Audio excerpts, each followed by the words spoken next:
Welcome to Terence MacSwiney, A Life, created by the students of Terence MacSwiney Community College in Knocknaheeny.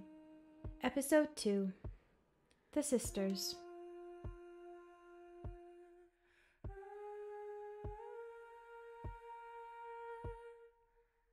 In his life, Terence MacSwiney had met influential people who had shaped him and cared for him, but none were more influential and loving than his two sisters, Mary and Annie, in 4 Belgrave Place. Mary MacSwiney was born in Surrey, England in 1872. She received her early education at St Angela's on St Patrick's Hill in Cork City.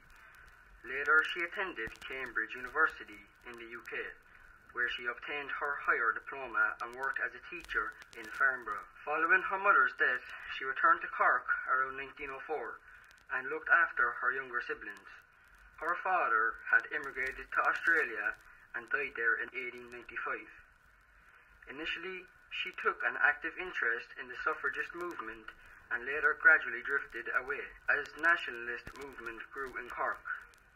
She was one of the founders of a Cork branch of Cumann, the founding meeting itself taking place in her parlour.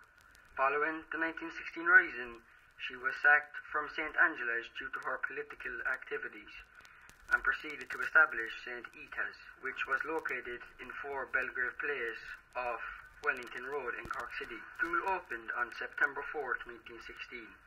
Mary was the principal of the school and taught there for almost 3 decades. Following the death of her brother, Lord Mayor Terence MacSwiney, on hunger strike in October 1920, she was elected to the 2nd Dáil for Cork City in May 1921. Later, she was elected to the 3rd Dáil as an anti-treaty candidate and remained an abstentionist TD until 1927 when she was unseated. Annie MacSwiney was younger than Mary, taught English and maths and had graduated with a degree in science from Newman College, later University College Dublin. She proceeded to teach in Ventnor on the Isle of Wight prior to 1914. Having taught English to mainly German and Dutch students, she remained in contact with many of them through her life. Annie returned to Ireland and taught at St Eata's, where she was a highly respected teacher and worked there for her entire life. Annie stayed away from public engagements, preferring to concentrate on her teaching. However, she displayed courage when she went on hunger strike for several days in November 1922 outside the gates of Mountjoy Jail, while Mary was on hunger strike inside. She was also a devout Catholic and spent much of her time in and around her home at Belgrave Place on the north side of Cork City. She suffered a heart attack in 1953 and died in 1954. Annie! Annie! What? What time was it again that letter came? What letter? What letter? The letter. The letter. Oh, that letter. Yes, that letter. It came on a Tuesday. No, it wasn't. Yes, it was. It was a Tuesday. No, it wasn't a Tuesday. What day was it, so? It was a Thursday. A Thursday? Yes, a Thursday. Why did you ask me so? What? If you knew, why did you ask me? I don't know. Sure, when I did ask you, you gave me the wrong answer. Sweet Virgin Mary above. What do be wrong with you? What?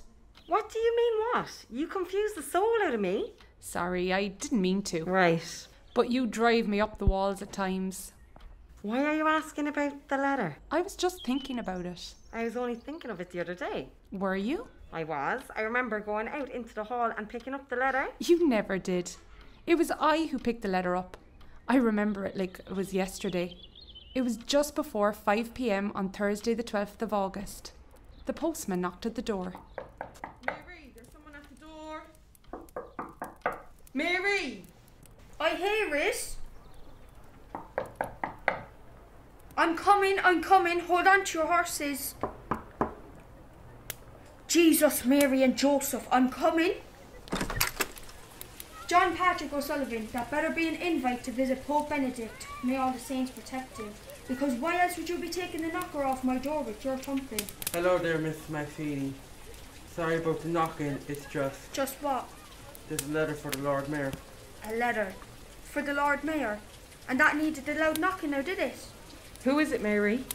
Sean Patrick. What's wrong with him? He has a letter for Terry. He nearly put the door in around us to deliver a letter. That's what I was just saying. But it's delivered to the Lord Mayor. I know, you said that. But it's addressed to the Lord Mayor. Here. And then it dawned on me. A letter for the Lord Mayor would go to the City Hall. But this was a letter for Terence, to our home at 4 Belgrave Place. There was something wrong. I said it to you, didn't I, Annie? I said there was something wrong. I remember it well. I remember saying... There's something wrong. What you mean? This doesn't feel right. Open it. But it's for Terry. I opened it, and within I found an unsigned note. Anonymous, if you will. Written in a deliberate scrawl to give the effect of bad handwriting. What does it say, Mary? It's a request for the IRA to assassinate a policeman named Quinn in Tipperary. It had the most helpful details included. All about where this RIC officer might be located and shot. I reread it several times. Get rid of it, Mary. I will. I tore it up and burnt it. I was too long in the game not to sense when something was not right. I told Terry about it when he came home for his supper. Good evening, ladies. How are we tonight? You're late. Only by a few minutes. Yes, but still late. I was talking to Mrs. O'Sullivan. Oh, what did she want? To know what he was having for his tea. Stop now. She was only making conversation. Yeah, so she can go and tell everyone in mass that she was talking to the Lord Mayor. God grant me patience. Talking to him? Don't you mean advising him? Will the two of you stop mocking an old widow woman? I'm dying of hunger in front of you. Well, sit down so and stop giving out. Right. How are we? Grand. Tell him about the letter. I was just about to. Well, get on with it. There was a letter came today. Yeah? It was for you. Where is it? I opened it. Right. Terry had a way of driving me up the walls. I knew he wanted to know about the letter, but he had a way of appearing not interested when he was. It was what made him a great politician. What did it say? To kill a man. That's not what it said. Well, it is what it said, but there was more than that. That was the main point. What else was there? Well, to be more specific then, to kill a man in Tipperary. It was a request for the IRA to assassinate a policeman named Quinn in Tipperary. Right. What else? Oh, it included the most helpful details where this RIC officer might be located and shot. Where's the letter now? In the fire. In the fire. I burnt it. Good. It was surprising how you become accustomed to things. Such letters were not out of the ordinary, but they never came to the house. Do you want a hot drop?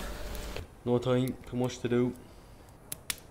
As he was getting ready to leave, I felt a chill come over me and stared at him. He saw me staring and stared back and said, What? What do you mean, what? Why are you staring at me? Is there something on my face? No, there's not. I remember it even now, standing there, staring at him. And when I do remember, I still get that chill. I should have told him to stay at home. I should have told him to run to his wife and child and take them and hide. But I said... Go on, back to work with you. Sure. I'll see you later. Little did I know, it would be the beginning of the end.